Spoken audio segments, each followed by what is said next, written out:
Alhamdulillah, kita masih diberikan oleh Allah nikmatul iman wal Islam, sehat walafiat, umur panjang, sehingga sampai saat ini kita masih bisa beraktivitas, baik beraktivitas ubudiyah dengan Allah, hablum minallah, maupun hablum minan nas. Kita dua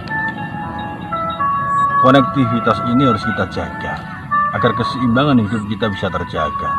Hubungan kita dengan Allah, vertical oriented dan horizontal oriented, kita jaga sehingga kita menjadi manusia yang sempurna. Tetapi kadang-kadang seluruh semuanya kita itu terlena dengan penyakit hati kita. Kalau penyakit dohir, mungkin kita sendiri yang merasakan pusing kepala, sakit perut, sakit gigi dan sebagainya.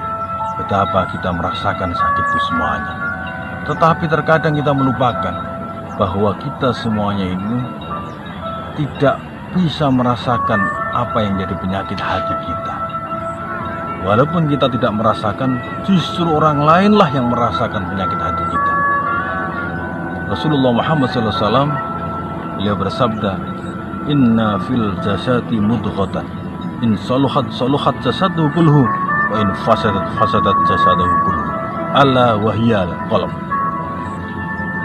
Ingatlah, sesungguhnya di dalam diri manusia ada segumpal darah. Apabila segumpal darah itu bagus, semuanya akan menjadi bagus. Tapi justru sebaliknya, kalau segumpal darah yang ada di dada ini jelek, semuanya akan jelek. Ingatlah apa itu hati kita semuanya. Siapa tahu dalamnya hati seseorang, tidak akan tahu kita dalamnya hati seseorang, hanya kita sendiri. Sebetulnya hati itu jujur, karena di dalamnya ada nur ilahi. Kalau kita mau berbuat baik, hati membenarkannya.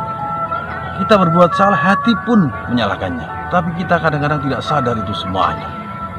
Untuk itu, dulur-dulurku semuanya, makalah jaga hati kita agar senantiasa mendapatkan hidayah dan nur dari Allah SWT, sehingga pancaran tutur kata kita, sikap kita selalu mencerminkan hati yang bersih.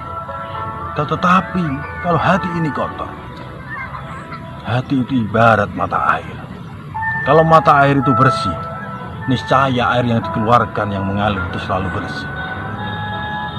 Demikian juga diibaratkan sebagai kaca. Kalau kaca itu kotor, hati kita itu kotor, tentunya kita tidak akan bisa mengkaca di kaca yang kotor. Tapi sebaliknya, kalau kaca itu bersih, tentunya kita akan terlihat jelas di dalam permukaan kaca itu semuanya. Untuk itu, dulu-dulu semuanya, jaga hati ini benar-benar. Kalau hati ini mulai kotor, tutur kata kita sudah tidak mengenakan orang lain, iri kita kepada orang lain, syirik kita kepada orang lain, semuanya dianggap tidak benar, semuanya dianggap jelek. Itulah tanda-tanda hati yang kotor. Tetapi kalau hati yang bersih, bagaimana kita senantiasa bersyukur kepada Allah SWT, selalu senang melihat saudara kita mendapatkan nikmat, dan susah di saat saudara kita merasakan kesusahan.